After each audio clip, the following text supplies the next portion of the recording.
Today I wanted to go over a mistake I felt like I was making when I was practicing guitar, and it affected my efficiency to get the most out of the time I had.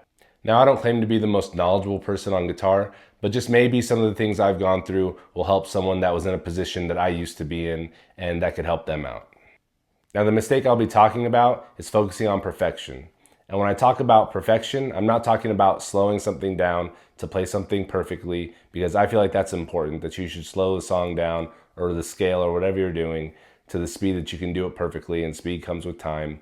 What I am talking about is I would learn a song, say, in a week or 2 weeks, or a couple days if it was an easy song, and I wanted to sound exactly like the recording. I felt like I wasn't done accomplishing that song until I could play it at the exact speed as a recording with zero mistakes.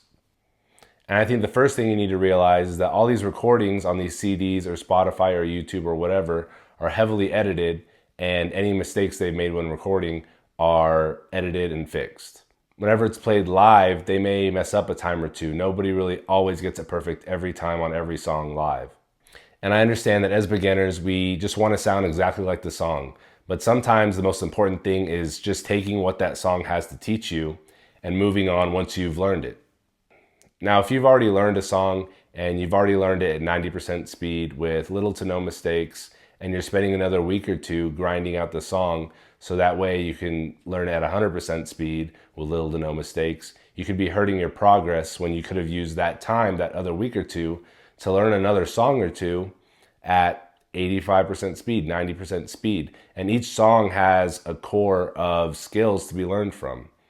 The one pro to playing a song over and over again, potentially more times than you should have played it, is that it will increase your retainability. One of the first songs I ever learned on guitar was Blackbird, and that was one of the songs I'm talking about, that I wanted to play it as perfect as the recording. And I played that song to this day probably more than any other song I've ever played, just because it took a long time to learn and I wanted to get it exactly perfect. And I can play that song, even if I haven't played it for months, I can play that song on guitar just because I've played it so much that I know how to play it at any point.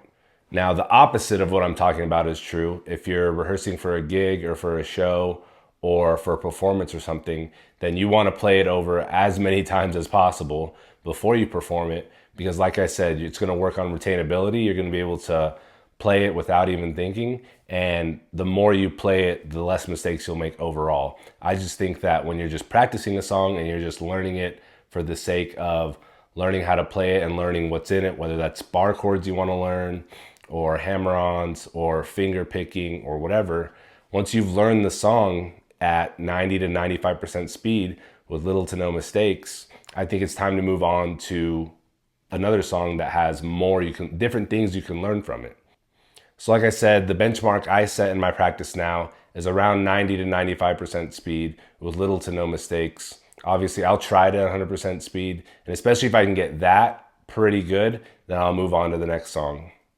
Now, there's really three main things that I've learned and implemented into my guitar practice that I think you should take away from this video, if you take anything away, is perfecting a song, retaining it, and progressing.